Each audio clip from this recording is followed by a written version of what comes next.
আসসালামু আলাইকুম রহমতুল্লাহ। বিগত 13 জুলাই কক্সবাজার সদর উপজেলার বারোয়াখালীতে একটি হত্যাকাণ্ডকে নিয়ে জামাতকে জড়িয়ে অপপ্রচার চালানো হচ্ছে। প্রকৃত সত্য হল, উক্ত এলাকার মশরফপাড়া জামে মসজিদের জমি একটি পক্ষ দখল করতে আসলে মসজিদ কমিটি ও মুসল্লিরা তাতে বাধা প্রদান করেন। ফলে দুপক্ষের মধ্যে সংঘর্ষ হয়।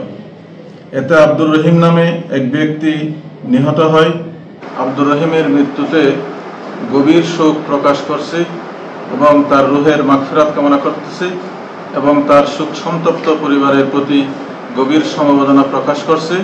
একই সাথে আইন শৃঙ্খলা বাহিনীকে সুষ্ঠু তদন্তপূর্বক এই ঘটনার প্রকৃত অপরাধীদেরকে শনাক্ত করে তাদেরকে আইনের আওতায় আনার জন্য দাবি জানাচ্ছি।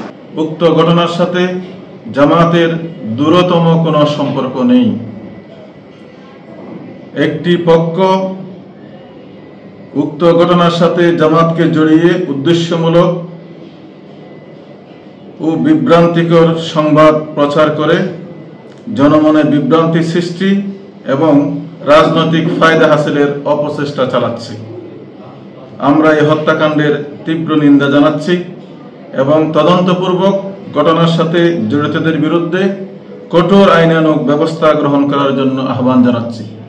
একই সাথে সংশ্লিষ্ট পক্ষগুলোকে ধৈর্যের সাথে এবং সহনশীলতার সাথে পরিস্থিতি মোকাবেলা করার জন্য আহ্বান জানাচ্ছি।